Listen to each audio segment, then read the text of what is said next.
Salut, je suis Marianne, d'une petite ville en Autriche. Quelques années auparavant, j'ai accidentellement découvert que j'étais adoptée. Et mon père ne sait pas que je sais. Depuis, tout ce que j'ai voulu, c'est retrouver mes parents. Avant que je ne continue, aimez et abonnez-vous. Je n'ai jamais connu ma mère, mais j'ai grandi avec le père le plus incroyable. Il était tapissier, et même si on n'avait pas beaucoup d'argent, j'ai eu tout ce dont j'avais besoin. Et ce dont j'avais besoin le plus, c'était les livres. Papa me lisait des histoires chaque nuit, et je suis devenue obsédée. Quand j'ai intégré l'école et que j'ai découvert la bibliothèque, c'était comme si j'étais entrée au paradis. Et j'ai toujours préféré mes amis dans les histoires que les vraies personnes. Une fois en 6e, j'avais besoin d'utiliser un dictionnaire.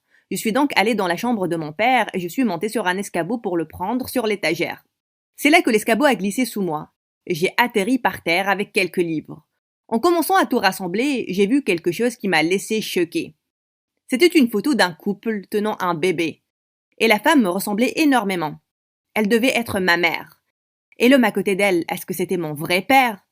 J'ai retourné la photo et ça disait Vienne 2005. C'était mon année de naissance. Est-ce que mes vrais parents étaient à Vienne? J'ai mis la photo dans ma poche. Elle était un secret pour papa et je devais savoir pourquoi. J'attendais pour confronter papa ce jour-là, mais il n'est pas rentré. Les heures se sont écoulées et il ne décrochait même pas au téléphone. C'est là que quelqu'un a frappé fort à la porte, et c'était les collègues de travail de papa, le ramenant sur une chaise roulante. « Oh mon Dieu, papa! Qu'est-ce qui s'est passé ?» Il a eu une terrible chute au travail, et il n'avait pas le droit de marcher durant des mois. Et même après avoir complètement guéri, il boitait de manière permanente maintenant. J'ai mis de côté toutes les pensées pour le confronter sur mes vrais parents. Je ne voulais pas rendre les choses plus difficiles pour lui. Une fois en 4e, je suis allée au marché avec papa. Quand soudain, il a eu une crampe à la jambe et il a perdu son équilibre. Il est directement tombé sur un homme ayant l'air riche, qui à son tour est tombé sur un stand de nourriture, faisant tomber tout le truc avec lui. En aidant papa à se relever, l'homme riche s'est furieusement tourné vers lui. « Tu es aveugle, espèce d'ignorant! Regarde ce que tu as fait! Mon costume est ruiné! Tu sais combien ça coûte? Plus que ta maison, j'en suis sûre! Ne parlez pas comme ça à mon père! Il ne l'a pas fait exprès. Il a une blessure à la jambe. Pourquoi cet infirme se balade en causant des ennuis à tout le monde alors? Je veux l'argent pour mon costume. Vous avez peut-être tout l'argent du monde, monsieur, mais vous n'avez certainement aucune compassion. Mon père ne contrôle pas sa maladie. Mais quelle est votre excuse pour votre cœur glacé, insensible et mort? Eh gamine, ferme-la et... Mais c'est là qu'une femme ayant l'air riche s'est avancée. Ne parle pas comme ça à cet enfant. Est-ce que ça va résoudre ton problème? Elle a agité une grosse liasse d'argent devant son visage. En 2 secondes, la colère de l'homme est partie. La femme riche a même donné de l'argent au vendeur du stand. Elle a proposé de nous raccompagner, papa et moi, à la maison. On l'a invitée à entrer. Et puis, elle a dit quelque chose de totalement inattendu. Je suis très impressionnée par toi, Marianne. Et ça peut paraître bizarre, mais... Veux-tu venir avec moi à Vienne? J'aimerais t'envoyer à une très bonne école. Vienne? C'est de là que mes vrais parents venaient. C'était ma chance pour les retrouver. Elle a même dit qu'elle allait embaucher papa comme un homme à tout faire dans son domaine. J'étais vraiment excitée d'y aller. Et en 1 semaine, on a rassemblé nos vies et on est parti. Le domaine de la femme était 5 fois plus grand que mon école. Et papa et moi avions eu un petit chalet pour y vivre. Et quelques jours après, la femme m'a dit que j'allais rejoindre l'école de sa fille. Lors de mon premier jour, en m'avançant vers la voiture de la femme, une fille m'a soudainement poussé. « Iou, boniche! Où est-ce que tu penses aller? Va nettoyer quelque chose. » Où sont tes manières, Lisa? C'est la magnifique fille dont je t'ai parlé. Et je veux que vous deveniez amis. Oh, c'est ton truc de charité, là. Elle a l'air d'avoir uniquement des vaches et des agneaux comme amis. Puis-je demander qu'est-ce qui est si déplaisant en étant amie avec des créatures si mignonnes? Oh non, tu ne peux rien demander du tout. Qui parle comme ça, espèce de bizarre?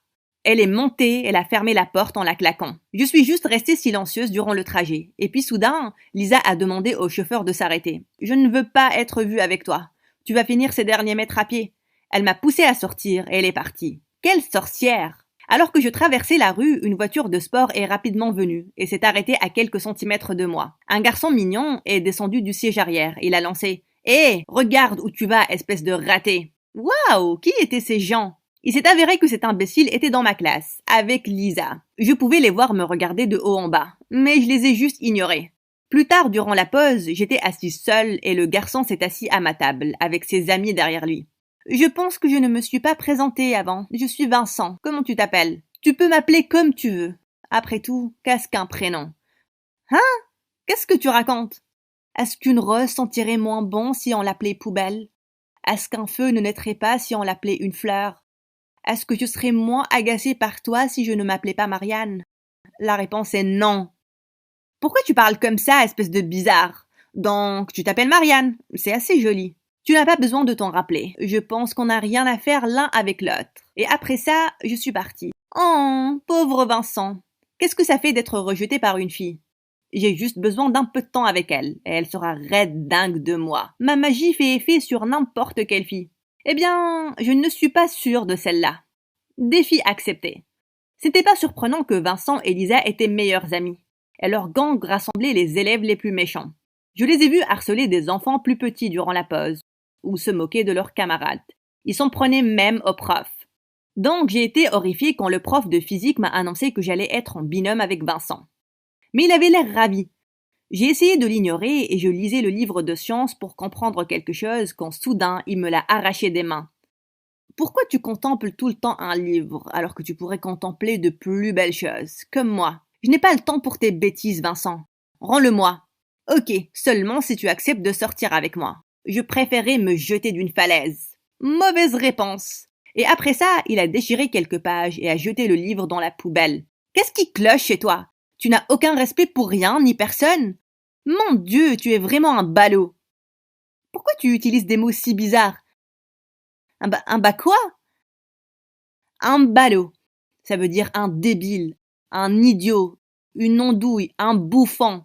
Je l'ai poussé, il est tombé sur notre projet à moitié fini. Mais je n'en avais rien à faire. Et il était hors de question que je travaille avec lui. Quelques jours après, je rentrais à la maison quand soudain, il a commencé à pleuvoir très fort. Alors que je courais sous la pluie, une voiture s'est arrêtée à côté de moi. Et Vincent a baissé la fenêtre. Hé, tu vas tomber malade. Monte dans la voiture. Je préfère attraper une pneumonie. Oh mon Dieu, allez, monte. Déteste-moi plus tard. Je suis montée à contre-cœur. Et 1 minute après, on se dirigeait vers son immense manoir. Il m'a rapidement emmenée vers la cheminée de la bibliothèque. Et ma bouche s'est grande ouverte. Je n'ai jamais vu autant de livres dans une seule pièce. De toute ma vie. Quel trésor! Eh bien, tu peux en prendre quelques-uns. Je ne les lis pas, et mes parents sont à peine ici. Je me suis sentie un peu mal pour lui. Ça sentait la solitude. Et soudain, je me suis rappelé de quelque chose. Oh mon Dieu! La photo de mes parents. J'ai cherché dans mes poches pour la retrouver toute mouillée, et j'ai commencé à l'essuyer pour la sécher. C'est quoi? Et pourquoi tu te comportes comme une folle? Eh bien, c'est la seule photo que j'ai de mes vrais parents. Je lui ai raconté comment je l'ai découvert et que je l'emmenais partout avec moi, espérant que je les retrouve quelque part. Je pense que je peux t'aider avec ça. Mes parents connaissent un bon détective privé. Il peut probablement les retrouver. Tu penses vraiment? Ce serait incroyable. Merci beaucoup. En passant du temps à parler avec Vincent, j'ai senti que je me rapprochais de lui. Il m'a accompagné dehors pour rentrer avec son chauffeur, et je me suis soudain tournée vers lui. Vincent, pourquoi tu te comportes comme ça à l'école? Qu'est-ce que tu veux dire? Je veux dire, tu as tout dans la vie, mais tu gaspilles toute opportunité d'apprentissage. Et tout ce que tu fais, c'est de taquiner et te moquer des autres.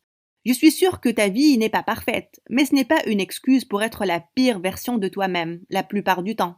Je pensais qu'il allait être vraiment énervé. Mais au lieu de ça, il m'a pris la main. Je suis désolée que tu n'aies vu que mon mauvais côté. Je vais essayer de changer ça. Il m'a embrassé sur la joue avant qu'il ne se retourne. Et pour une raison quelconque, je n'ai pas arrêté de sourire durant tout le trajet du retour. En m'avançant vers le chalet, Lisa a soudainement surgi de derrière un arbre. Tu viens de descendre de la voiture de Vincent. Pourquoi? Ce ne sont pas tes affaires, Lisa. Vincent, c'est vraiment mes affaires. Je sais que tu as une imagination fertile, mais ne commence pas à rêver que quelqu'un comme lui aimerait un jour quelqu'un comme toi. Je l'ai poussée et je suis partie. Elle était folle, comme si je voulais aimer quelqu'un comme Vincent. Ou bien peut-être que si. Il était tellement gentil après ce jour-là. Il s'asseyait à côté de moi à la cafette et m'aidait à transporter mes affaires. Et une fois, en rentrant chez moi, il est descendu de la voiture et il a décidé de marcher avec moi. Il m'a dit que le détective avait l'espoir qu'on allait retrouver mes parents très bientôt. Et quelques jours après, il m'a demandé d'être sa cavalière pour la danse de Noël à l'école. Je ne pouvais vraiment pas refuser. Papa m'a surprise une nuit avec la plus belle robe. Et durant la danse, c'était comme si j'étais sortie d'un conte de fées. Je cherchais Vincent dans le couloir quand j'ai senti un léger tapotement sur mon épaule. Waouh, tu es vraiment belle, Marianne. Il a pris ma main et m'a emmené à la piste de danse, et c'était comme si on était dans notre petit monde. À la fin de la chanson, il m'a soudainement tiré vers lui, il s'est penché pour m'embrasser. Tout le monde autour de nous applaudissait et nous acclamait alors que je l'ai embrassé en retour. Au cours de la soirée, je suis allée me rafraîchir dans la salle de bain. Quand je suis revenue, j'ai trouvé Vincent dans un coin avec Lisa et ses amis. Waouh, Vincent, tu prends vraiment les défis à cœur. Tu as dit que tu pouvais faire tomber n'importe quelle fille. Et tu l'as prouvé. Ce baiser aurait même pu me duper. Marianne est totalement tombée pour ton numéro de prince. Ça va être tellement rigolo quand tu vas la larguer. C'est ce que j'étais, un défi. Vincent avait l'air choqué, alors qu'ils se sont tous tournés pour me voir derrière eux. Non, Marianne, attends, ce n'est pas ce que... Soudain, je les giflais très fort. Pourquoi ai-je pensé que tu étais un être humain respectable? Tu as même fait semblant de m'aider à retrouver mes parents, juste pour me convaincre que je t'intéressais. Tu es la personne la plus maléfique que j'ai eu le malheur de croiser. Je te déteste. Non, je te hais. Je ne suis pas allée à l'école durant des jours. Je ne voulais voir le visage de personne. Mais un jour, papa est entré dans ma chambre en tenant un paquet. Un garçon de ton école a laissé ça, disant que c'était important. Pardonne-moi de l'avoir ouvert en premier, mais Marianne, tu savais à propos de tes parents et tu les cherchais? Attendez. Quoi? Papa, je suis désolée. J'ai juste besoin de savoir. Il m'a donné le paquet, il s'est assis sur le lit et j'ai regardé les papiers avec les mains qui tremblaient. Le premier était un bout de journal disant que mes parents étaient des politiciens qui ont écopé d'une peine de prison de 25 ans pour avoir volé des fonds d'État. Je travaillais dans la maison de tes parents. Quand ils ont été arrêtés, tu allais être envoyé dans un orphelinat. Et je voulais vraiment un enfant. Je t'ai donc adopté, Marianne. Je t'ai caché la vérité parce que je pensais que ça allait t'attrister. Je suis désolée de ne pas avoir été le meilleur papa. J'ai sauté et je l'ai enlacé, les larmes coulant le long de mon visage. Non, tu es le père le plus formidable que tout le monde peut avoir. Je voulais seulement savoir qui ils étaient. Mais ce n'est pas parce que j'étais malheureuse avec toi, en tant que papa. Non, jamais. Papa m'a enlacé très fort. Si tu veux les voir, je peux arranger une visite. Ça ne me dérangerait pas du tout. Je sais que tu es ma fille. En fait, ce garçon vient de partir, si tu veux lui parler. J'ai couru à la porte, derrière Vincent qui s'avançait vers la sortie. Pourquoi tu as fait ça? Ton défi stupide est fini, non? Pourquoi tu as fait tant d'efforts pour trouver mes parents? Marianne, ça a commencé comme un défi stupide, et je n'avais pas l'intention de tomber amoureux de toi, mais c'est arrivé presque instantanément. Ce que je ressens pour toi est vrai et réel. Je n'aurais pas fait tant d'efforts si je ne t'aimais pas. Tu es la fille la plus spéciale que j'ai jamais rencontrée. Et tu me donnes envie d'être une meilleure personne. Je suis tellement désolée de t'avoir fait du mal. S'il te plaît, pardonne-moi. J'ai regardé dans ses yeux profonds et j'ai lentement souri. Je préférais me noyer avec le Titanic. Mais je me suis avancée et je l'ai tiré pour un baiser.